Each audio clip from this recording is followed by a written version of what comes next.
This week we're going to be looking at a series of 5 plays.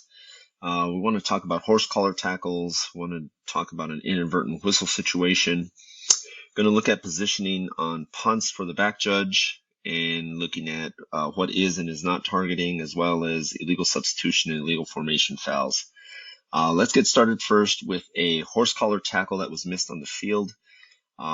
We just got to concentrate for this type of a play. You're going to see this running back taking it off to the right, and he's going to be pulled down by the back nameplate. Back that up so you can see it again. Referee, you really are the one that has to be able to get this foul. The line of scrimmage official is looking at blocks. And although there are no blocks on this play that he really has to judge, we probably don't expect him to get this unless he has a better view up the field. So referees, we just need to concentrate and recognize when they pull them down by that back nameplate that this is a horse collar tackle.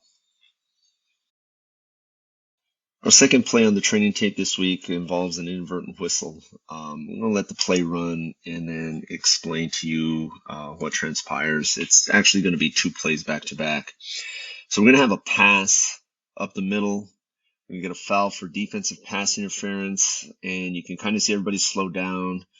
We have an inadvertent whistle.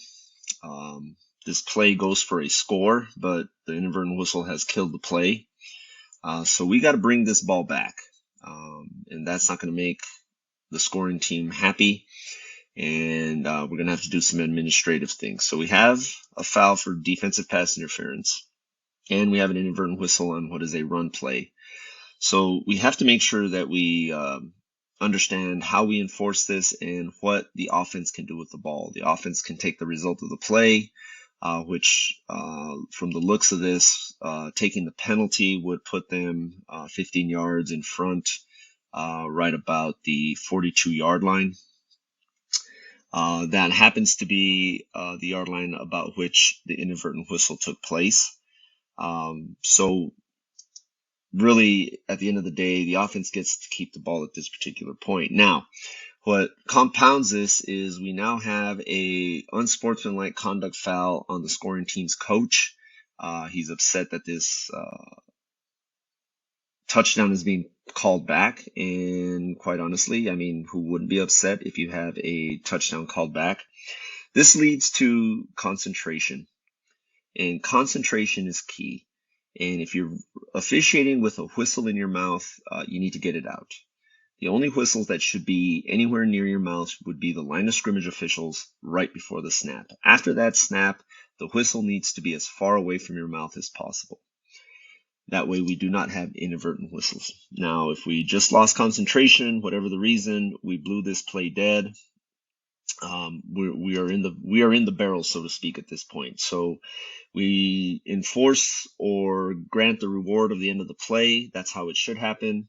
Then we enforce the unsportsmanlike conduct foul against the offense and take them back another 15 yards, which is going to take us to our next play, which is going to be the resumption on the next down. And we're going to see what happens on this next play. Granted, remember, the team in white just had a touchdown called back for an inadvertent whistle, and now they throw an interception. I get it that we make mistakes. We are going to make mistakes. But having lapses in concentration that lead to dramatic shifts in outcomes of games such as this really is hard for us to get over. So as you go out this week in your pre-games, talk about concentration, talk about focus. We don't take downs off. Play 1 is just as important as play 150. We need to keep our focus on the field. Our next play involves a potential face mask foul on a punt returner. We're going to see the ball kicked, And we're going to see there's contact on the returner. This does not rise to the level of kick catch interference. The returner has had an opportunity to make the catch, but we have a helmet come flying off, and we need to know how that helmet came off. We didn't have a foul for face mask. We didn't have a foul for illegal hands to the face here. And what we need to do is we need to really look at our positioning on this play.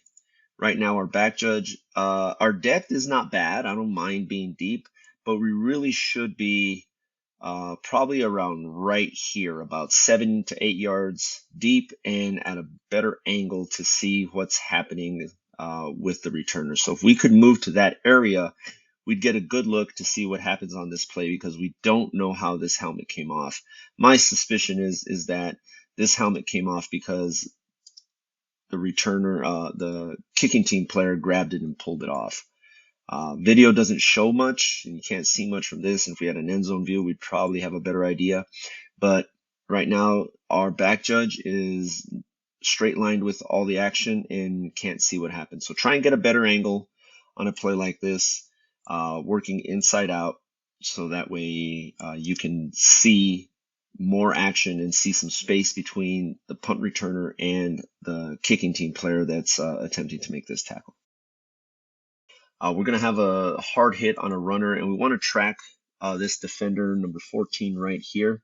Track him through the play, and he's going to make contact to the ball carrier. And it's hard contact, but if we look, this is a good job for not calling targeting. By rule, the ball carrier is not defenseless. He is a ball carrier at this time, so we can't necessarily have any hits to the head to him that are going to be considered targeting fouls. The only thing we can have would be a crown of the helmet of the defender hitting the ball carrier, and you can see this player right here does a really good job. Yeah, there's a dip, but he gets his head to the side, and you can see right there that the contact is with the shoulder. There may be some incidental helmet contact, but we do a really good job of not flagging this for targeting. And I'm going to show you an end zone view that gives you a good look at this too. So good concentration, way to see the details, and good job not calling targeting on this play. You can see that kind of cuts out there, but this defender is making contact mostly with the shoulder, not with the helmet, and we do a good job of not calling targeting on this play. Our last play this week on the training tape is going to involve incorrect call for a foul that is not there and a no call for 12 on defense that is there. So let's get started first with the incorrect call for illegal formation. You can see where these arrows are indicating where the feet are on these receivers, that the inside receiver is up. We're going to make him on the line. This foot of the outside receiver is back. We're going to make him off the line, and that puts 4 in the backfield, 7 on the line. This is a legal formation. Unfortunately, we're going to call illegal formation on this play when it is a legal formation. So understand the standard here is that if there's a stagger between the receivers, we want to make one on the line and the other one off the line. Now, if they don't give you a stagger, you're left with no choice. You may have to put them both on the line or both in the backfield. But in this case, we have a defined stagger, so we want to make them legal when possible. This should not be a foul for illegal formation.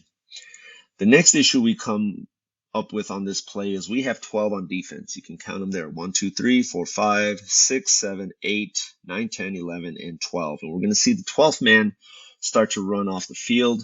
Unfortunately, we do not count on this play, or if we did count, we counted incorrectly, and we get the wrong team for the wrong foul. We call illegal formation on the offense when they were legal, and we miss the big foul of 12 on defense when they were illegal. Comes down to concentration, comes down to communication. I do not see a signal on this play from the back judge or the line judge, so I'm not sure if they may have counted earlier.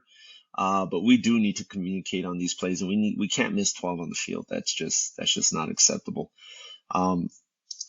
Good luck this week with your games. Travel safe.